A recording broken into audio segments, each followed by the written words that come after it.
Hoy en Culturiza como puedas hablamos de música, o mejor dicho, de un grupo de música. Pero no de un grupo de música cualquiera.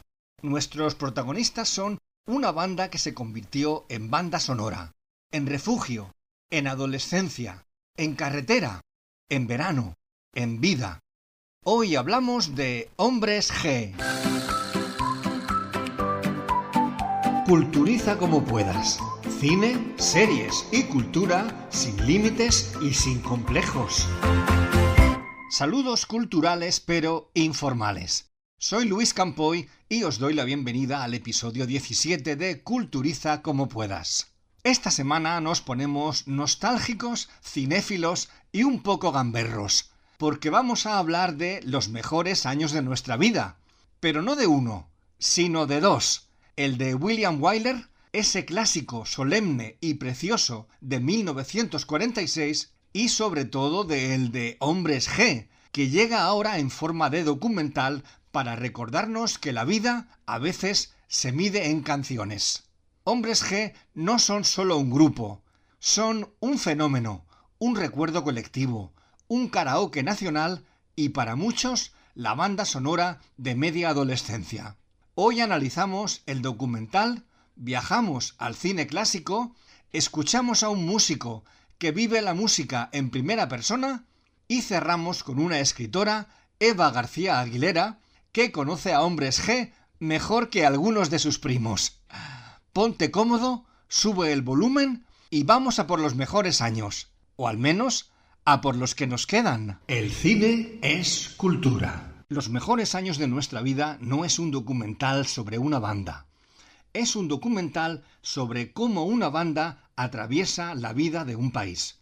Hombres G, que nacieron en los primeros 80 con la imagen de cuatro gamberretes insolentes, han terminado convertidos en un fenómeno intergeneracional cuya vigencia desafía el paso del tiempo. Y esa es precisamente la tesis silenciosa de la película. El documental, que han dirigido ex aequo el alicantino Charlie Arnaiz y el madrileño Alberto Ortega, revisita los inicios del grupo en una España que aún estaba aprendiendo a ser moderna. Hombres G, es decir, David Summers, Javi Molina, Rafa Gutiérrez y Dani Mezquita, irrumpieron con un descaro que hoy parece casi inocente. Canciones cortas, humor adolescente, estética de barrio y una actitud que mezclaba timidez y provocación. Eran, sobre todo, auténticos. Y esa autenticidad, que en los 80 se confundía con irreverencia, es la que el documental rescata con más cariño. Uno de los aciertos del film es mostrar cómo la banda evoluciona sin traicionarse. No hay un giro dramático ni un intento de sofisticación impostada. Lo que hay es una madurez natural. Los mismos cuatro amigos, pero con más kilómetros, más cicatrices y más conciencia de lo que significan para la gente. El documental subraya que su longevidad no se debe a reinventarse, sino a permanecer, a seguir siendo Hombres G cuando todo alrededor cambiaba. La película dedica un espacio importante y merecido a su éxito en Latinoamérica, especialmente en México, donde la banda no solo llenó y llena estadios, se convirtió en parte del imaginario sentimental de varias generaciones. El documental muestra ese vínculo con emoción contenida, sin grandilocuencia, pero dejando claro que la historia de Hombres G no se entiende sin ese puente transatlántico. Quien espere que los mejores años de nuestra vida, no confundir, por favor, con la película homónima de William Wyler, vaya a ser un documental repleto de actuaciones, como si lo fue el reciente Epic Elvis Presley in Concert, quizás se sorprenda. Aquí hay más testimonio que espectáculo. La estructura apuesta por la conversación, por el recuerdo, por la reflexión. Los momentos musicales aparecen como destellos, como recordatorios de lo que ya sabemos, que esas canciones siguen vivas porque hablan un idioma emocional que no caduca. Esta decisión narrativa convierte la película en un ejercicio de memoria más que en un concierto filmado. Y funciona.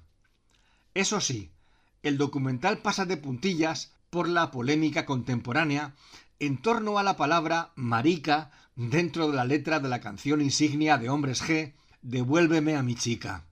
No hay debate, no hay contextualización profunda, no hay reflexión sobre cómo cambian las sensibilidades. Es una omisión consciente. La película prefiere celebrar antes que problematizar. Puede discutirse si es una oportunidad perdida o una decisión coherente con el tono general, que es nostálgico, luminoso y nada confrontativo. Quizá lo más hermoso del documental es su mirada honesta al paso del tiempo. Los cuerpos cambian, las voces se gastan, las arrugas aparecen, pero las canciones no envejecen. Y cuando los vemos cantar hoy con la serenidad de quienes ya no necesitan demostrar nada, entendemos que la música no pertenece a la juventud, pertenece a la memoria. Hombres G son los mismos, pero ya no son los mismos de 1984, aunque sus canciones siguen siendo exactamente las que eran. Y eso, en un mundo que todo lo devora, es casi un milagro. Los mejores años de nuestra vida es un documental cálido, cercano y profundamente emocional. No busca polémicas ni análisis sociológicos complejos. Busca algo más sencillo y más difícil, capturar la verdad de una banda que ha acompañado a millones de personas durante 4 décadas. No es un documental perfecto, pero sí es un documental honesto. Y como las canciones de Hombres G, funciona porque habla desde un lugar donde la nostalgia no es una trampa, sino un refugio. No me cuentes más películas. Hablamos del documental recién estrenado acerca de la banda Hombres G y hemos dicho que su título es Los mejores años de nuestra vida. Este título coincide con el de una celebrada película clásica que dirigiese el maestro William Wyler. Sobre esta película nos habla nuestro querido colaborador Francisco Martínez Vegazo. Sí, buenas a todos. Hoy vamos a hablar de un clásico del cine norteamericano de posguerra, que es una excelente película, una maravillosa película mítica, que es Los mejores años de nuestra vida. Disculpen ustedes la voz, pero estoy con un virus y... es una película de 1946 de William Wyler, y tiene como actores principales a Dan Andrews, Freddie March, Arnold Russell, Myrna Loy, Teresa Wright, Virginia Mayo y Katy O'Donnell, entre otros. Es una película premiada con 7 Oscars de Hollywood, más uno honorífico o honorario que le dieron al actor Arnold Russell por su mensaje de esperanza, ¿no? En esta película se afronta el retorno de 3 militares norteamericanos que han participado en la Segunda Guerra Mundial, llamados Al, que es Freddie March, lo interpreta el actor Freddie March, después Fred, que es Dan Andrews, y Homer, que es Arnold Russell, que van destinados a la misma localidad donde vivían, con una evidente confrontación en su adaptación a la vida civil, evidenciando la hipocresía de la sociedad de posguerra que los acogía. 3 personajes que pertenecen a una generación distinta por edad y de estamentos sociales diferentes, clase alta, clase media y clase baja. También ellos son, uno es del ejército de tierra, otro es de marina y otro de aviación. Bueno, el que hace del actor Freddie March es un acomodado empleado de banca que tiene una magnífica vivienda, casado de hace 20 años, con su feliz matrimonio y con 2 hijos. Y bueno, pues tiene una vida muy acomodada y un buen empleo. Después tenemos a el que interpreta Aaron Russell, que es un joven de clase media que ha perdido las 2 manos y parte del antebrazo en la contienda y que utiliza unos garfios mecanizados de la época con los que tiene bastantes habilidades, pero tiene obviamente a su retorno muchísimas inseguridades. Y que tiene como prometida a su vecina y con la que, bueno, eh, se supone que el encuentro va a ser ciertamente para él muy complicado. Y por último tenemos a Dan Andrews, que ya es de una mediana edad, edad entre ambos, que se casó justo antes de ir al frente con una mujer un poco frívola y que vivía con sus padres en una casa muy humilde y que, bueno, trabajaba en un negocio de servía helados y demás. Y que tiene, bueno, mucha fantasía que al retorno pueda ser ese héroe que consiga mejorar su estatus social, ¿no? Estamos ante un emotivo melodrama con un excelente trabajo de fotografía y sobre todo hay que destacar en esta película la profundidad de campo, que la vamos a ver en muchas secuencias y escenas, ¿no? Asistimos al retrato de la angustia y el vacío, al lado oscuro de la propaganda, la heroicidad y el éxito, una marginación existencial que generan la herida de la guerra. La supervivencia en un mundo ya diferente al haber visitado el horror, encontrando solo cobijo en el animal herido junto a otros hermanos de guerra, sangre o muerte. Al comienzo de la película, cuando los tres militares viajan en el avión en dirección a su localidad de destino, uno de ellos, un avión militar, uno de ellos, estando los otros dos dormidos, el que ha perdido sus manos en la contienda, mira al horizonte con unas bellas nubes entre el cielo, pero en realidad en ese plano mantenido de su mirada y de su faz, pues presagia una inseguridad y presagia un futuro incierto. Esta película, pese a un metraje de casi 170 minutos, comprobamos que se hacen cortísimos y evidentemente por un ritmo, un guión y un tiempo de realización realmente extraordinarios, ¿no? Es una película con un excelente diálogo, incluso algunos de ellos de extremada crudeza para una película de su tiempo.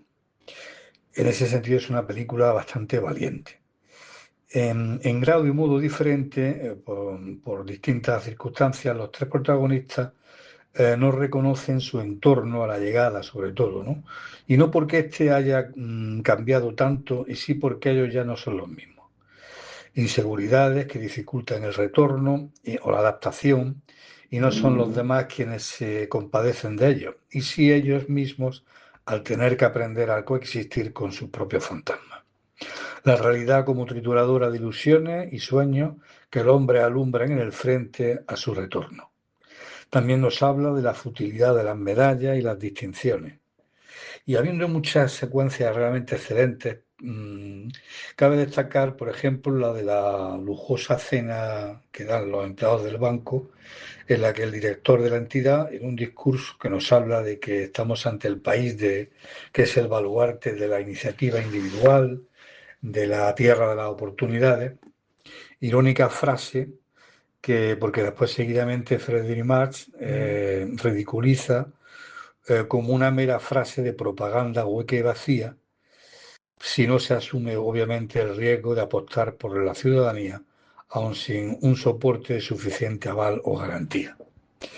O por ejemplo la escena de enorme carga dramática en la que en el bar donde ellos se reúnen se toca el piano con Hal y Homer escuchando la pieza y al fondo Fred se despide de la hija de Al por teléfono tras una conversación que ha mantenido con su amigo y padre de ella, en la que le exige la ruptura completa de la relación sentimental que comenzaban a tener.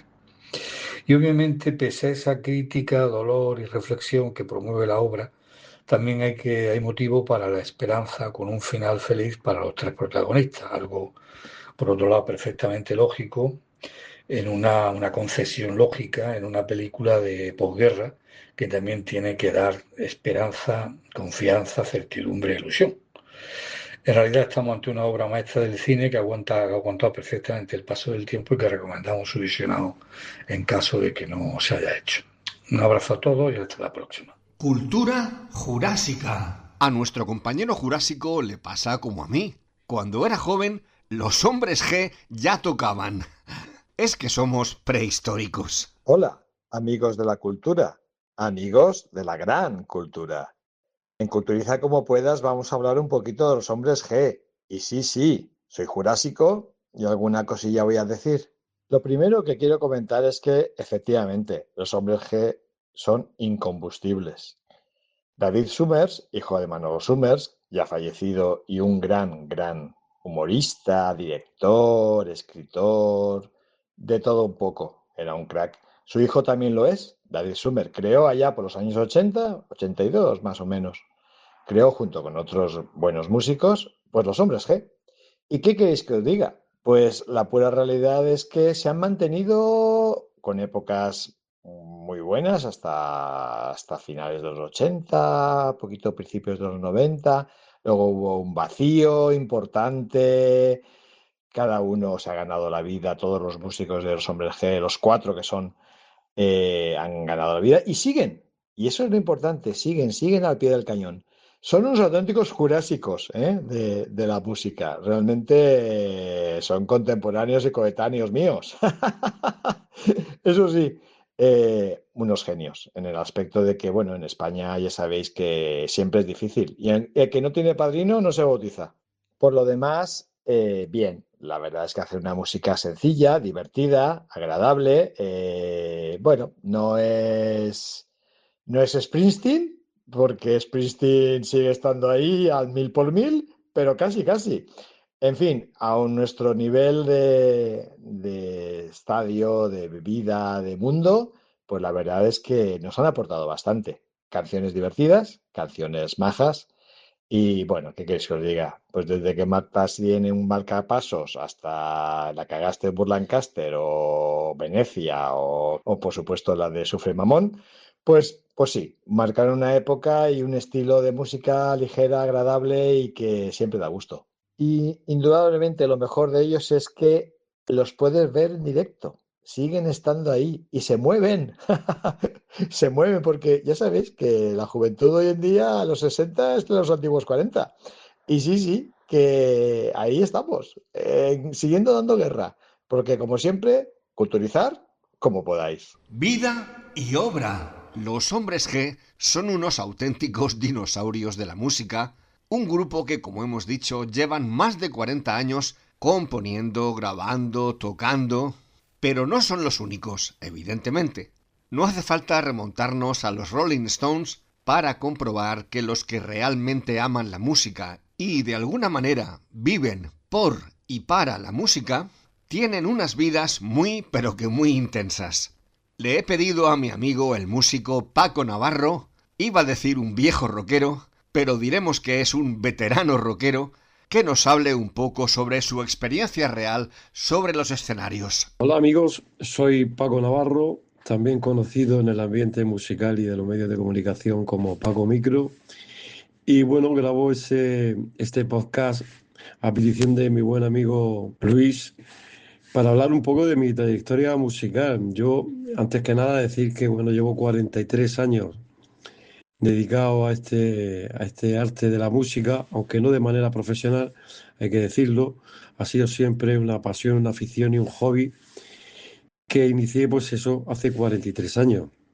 Mi primer grupo se llamó Aduana, participamos en la fiesta de Santo Tomás de Aquino en el instituto y posteriormente, junto a unos amigos que siguen siendo lo de corazón desde entonces, fundamos el grupo llamado Marca Registrada, que ha sido posiblemente uno de los grupos que mayores alegrías me haya dado a lo largo de mi trayectoria musical. Han sido muchísimos años con esa formación, con Marca Registrada, formación en la que han intervenido gran cantidad de músicos que han ido entrando y saliendo por vicisitudes de la vida. Y como decía, uno de los grupos que más me ha marcado en mi trayectoria musical.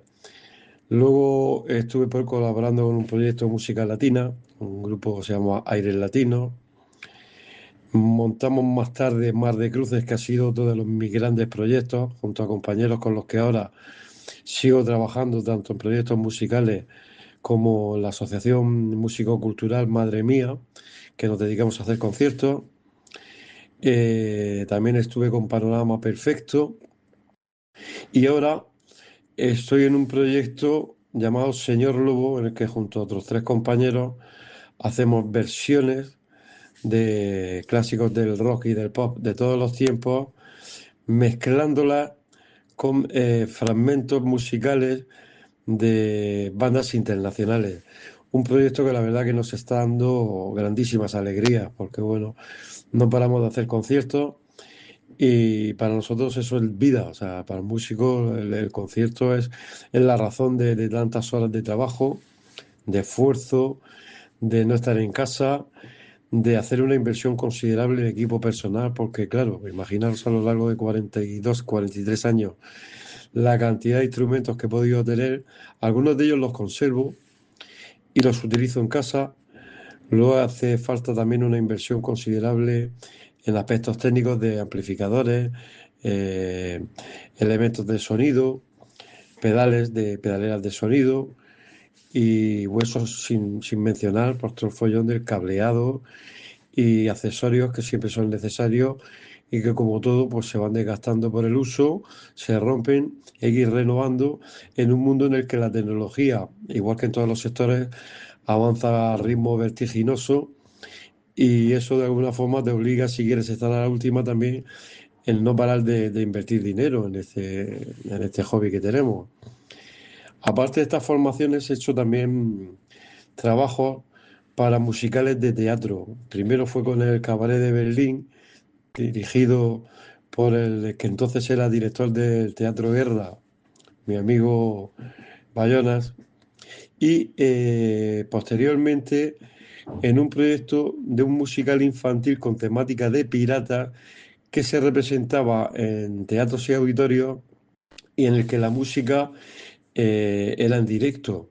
Por lo tanto, íbamos de gira con el espectáculo, con los actores, las actrices, el equipo técnico y los músicos poníamos la pincelada de música en directo, riguroso directo, en un evento en el que íbamos todos caracterizados como auténticos piratas, vestidos como tales. El escenario era la cubierta de un barco. Y la verdad es que fue una etapa bastante bonita. Trabajar para niños tiene una recompensa inmediata y es que el aplauso es espontáneo y es sincero. Si les gusta, y si no, te lo van a decir. La verdad es que fue una época muy bonita. Con respecto al proyecto que estoy llevando a cabo ahora mismo, Señor Lobo, pues llevamos ya 3 años haciendo conciertos con él. Espero que sean muchos más, porque la verdad que es un proyecto que nos está entusiasmando y que nos está abriendo muchas puertas dentro del mundo de los directos. Y básicamente ese es un poco el recorrido que tengo a lo largo de esta trayectoria, considero que tan dilatada y que tantísimas alegrías me ha dado. He tenido la oportunidad de tocar en sitios pequeños, en plazas de toros, en campos de fútbol. He tenido la oportunidad igualmente de compartir escenario con gente de la talla de Comité Cisne, Revolver, Niña Pastori, Toreros Muertos, Tantango, Siniestro Total, Rosendo. La verdad es que es un lujazo conocer a gente de este nivel y compartir escenarios con ellos, pues siempre es una auténtica recompensa para un músico aficionado como me considero, porque bueno, el tener la posibilidad de compartir esa magia de la música en directo con gente de este nivel, pues siempre es un lujazo.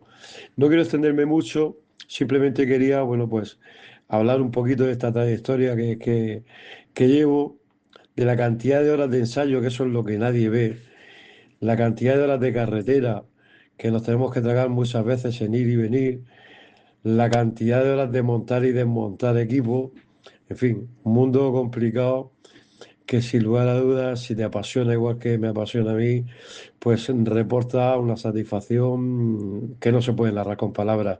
Simplemente haber compartido con todo esto con vosotros, pues es una alegría, sin lugar a dudas, y emplazaros a que sigáis nuestro proyecto actual, Señor Lobo, y a ti, Luis Campoy, pues darte como siempre las gracias por capitanear un proyecto de difusión cultural que tanta falta hace en este mundo en el que la cultura es tan necesaria. Y a todos vosotros, amigos del podcast, pues agradeceros. Hayáis estado ahí aguantando un poco mi Montserrat, lo he hecho con todo el gusto del mundo y emplazaros a que nos sigáis en redes sociales a través de la Asociación Madre Mía y a través de la página Señor Lobo. Lo dicho, un abrazo muy grande y nos vemos sobre los escenarios. El último rollo. El último rollo es eso, lo último de cada episodio, la sección final, en la que hoy contamos con un testimonio directo de alguien que ha conocido personalmente a los teóricos protagonistas de este programa. Nos referimos a los hombres G, y quien nos va a hablar de su relación con ellos, en concreto con su líder David Summers, es la escritora y periodista cartagenera Eva García Aguilera. Buenos días, soy Eva García Aguilera de La Ventana de Eva, donde se escriben relatos cada domingo y se publican en el diario digital Cartagena Actualidad. Es también un libro solidario para los niños de oncología infantil, donde se recogen todos estos relatos. Y dentro de ese libro pues hay unas historias muy bonitas y entre ellas pues también hay una entrevista preciosa para David Summers. Sé que hoy se comenta el documental Los mejores años de nuestra vida y yo he vivido los mejores años de mi vida precisamente coincidiendo con la época en la que comenzaron los hombres G y tengo la suerte de conservarlo en la actualidad. Yo ya con 13 años escuché por primera vez en el viaje de estudios cuando iba a Madrid en octavo de GB la canción de Sufre Mamón. Yo recuerdo sentir un flechazo y cuando llegué a casa fui corriendo a comprarme esa cinta de cassette de aquella época. Corría el año 1986-87, tenía yo pues entre los 13 y los 14 años y yo creo que donde pongo el ojo pongo la bala y al final pues es una suerte que el grupo que te hizo vibrar continúe hoy llenando pues grandes escenarios incluso con 60.000 personas. La historia ha sido muy bonita. Yo, pues con los 14, 15 aproximadamente, pues empecé con el club de fans de los hombres G, la casa discográfica Twins, que sale en el documental, Paco Martín, que es un buen amigo, nos concedió en aquel momento, que era muy complicado, ser club de fans oficial de la región de Murcia, donde yo fui la presidenta. Y fueron unos años muy bonitos en los que hacíamos un trabajo administrativo, comercial, que no nos dábamos cuenta que nos serviría después pues para desenvolvernos en nuestra vida, en lo que sería nuestra profesión, en las cosas que llegaríamos a hacer. A mí su música me ha llegado siempre. Iba siempre corriendo a comprar el primer disco cuando llegaba a mi ciudad, a la tienda de Carrots, donde se vendían los mejores discos y yo siempre esperaba en la puerta al señor Pencho para intentar que me lo vendiera antes de tiempo, pero nunca lo conseguí. Y así han ido pasando los años, ellos tuvieron un parón de 10 años importante, a mí me pilló aproximadamente en los 18, 19 años, y luego pues fue un placer cuando decidieron volver, donde el público los aclamó y decidieron volver. Los hombres G siempre fueron un grupo maravilloso de amigos, de gente que le gustaba la música. David siempre estuvo rodeado de arte, de inteligencia en su familia, de cultura. Y aunque en aquel momento la envidia era muy mala y los detractores le llamaban pijos, a nosotras nos insultaban por seguirlos. Y hubo un momento ahí pues de lo que ocurre cuando alguien triunfa y viene la envidia.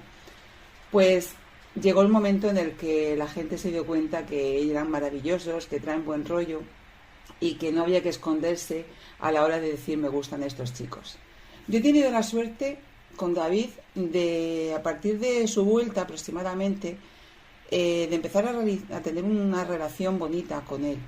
Hasta tal punto que durante un tiempo, junto con mi amigo Borja Casado, que es un músico excepcional, y David hicieron una canción que se llamaba Señorita Rock and Roll y que era para una niña, Ainara, que tenía un problema degenerativo importante y falleció por desgracia hace un añito y poco. Y ha sido bonito el estar con el ídolo de mi infancia, charlando, tomando un café en un sofá, estando con esta niña, con Ainara, saludándose en los conciertos, charlar, incluso haber formado parte de ese documental con muchísimo material que yo tengo guardado desde hace muchísimos años, desde que ellos comenzaron. El documental es una pasada, no os lo podéis perder. Yo estuve en el preestreno la semana pasada, lloré, reí, me emocioné, se me pusieron los pelos de gallina, volví a ser esa niña que yo creía que había perdido, pero no, que seguía ahí. Automáticamente le mandé un mensaje a David, me respondió con un corazón dándome las gracias y es tan bonito, tan especial, lo han hecho tan con esa sensibilidad, con esa verdad. es un fenómeno extraordinario que no lo hemos visto que se mantenga en nuestra ciudad, en nuestro país, en nuestro universo durante tanto tiempo, porque siguen siendo los mismos. Hay grupos de la década de los 80 que luego siguen haciendo sus giras, sus bolos, pero no se mantienen todos los componentes, ¿no? Yo he hecho muchas entrevistas a Rafa del grupo La Unión, a Modestia Aparte. Hay grupos que sí, que sigue el cantante o que sigue el guitarrista, pero es que en este caso se mantienen los 4 y llevan atrás pues 2 películas, Sufre Mamón y Suéltate el pelo. No sé, llevan tantos discos y siguen haciendo música y siguen llenando estadios. Así que para mí es un placer estar aquí con vosotros hoy y contaros mi experiencia. Mi experiencia no es más que la de una niña que con 13 años, uniforme y calcetas, descubrió un grupo al que hoy sigue admirando, sigue queriendo y encima tiene la suerte de tener ese contacto bonito con Esquimal, que era el que me sacaba de los camerinos cuando era una niña, casi cogiéndome de la camiseta, y ahora pues nos damos un abrazo y nos tomamos una cervecita, con David, con el resto del grupo, con Rafa, que es extraordinario, con Javi, con Juan Muro, con el resto, con el teclista. O sea, es muy bonito terminar ahora un concierto de los Hombres G. ¿Sabéis qué me ocurre? Que siempre que estoy en un concierto pienso, ¿será este el último? Porque ya todos pues tenemos una edad, ya todos pues van fallando cosas, a veces la vida pues se cruza y pueden ocurrir imprevistos, y siempre lo pienso, pero luego siempre vuelvo a estar, y ahora mismo pues tengo preparados las entradas pues para ir a Alicante, para ir a Albacete, para ir a Murcia, y por supuesto para estar en esa primera fila, igual que cuando tenía 14 años y era una niña, porque estos efectivamente son los mejores años de nuestra vida. Encantadora Eva García Aguilera, y os recomiendo que no dejéis de comprar su libro La Ventana de Eva, que además sirve a una causa realmente bonita, como ella misma ha dicho. Aquí concluye nuestro episodio número 17. Quiero dar las gracias a los colaboradores que nos han acompañado: Francisco Martínez Vegazo, Jurásico, Paco Navarro y Eva García Aguilera. Sin vosotros, un programa como este no sería posible. Y también daros las gracias, como no, a vosotros oyentes que nos aguantáis todas las semanas. El próximo episodio, el número 18, girará en torno a una de las películas que se estrenan este fin de semana, es decir, mañana mismo. Películas como, por ejemplo, Jugada Maestra, Movida Celestial, Hokum, la nueva versión de El beso de la mujer araña o el documental Leonas. Uno de estos estrenos será el eje central de nuestro episodio número 18, nuestra mayoría de edad, pero ello será la semana que viene. Hasta entonces os recuerdo que tenemos una dirección de correo electrónico, culturizacomopuedas@gmail.com, y también un blog, el blog del podcast, www.culturizacomopuedas2025.blogspot.com. Os esperamos en uno y otro ecosistema para que podáis mantener un contacto con nosotros, con nuestros colaboradores. Y antes de despedirme hasta la próxima semana, quiero haceros como siempre la misma recomendación: no olvidéis culturizaros como podáis.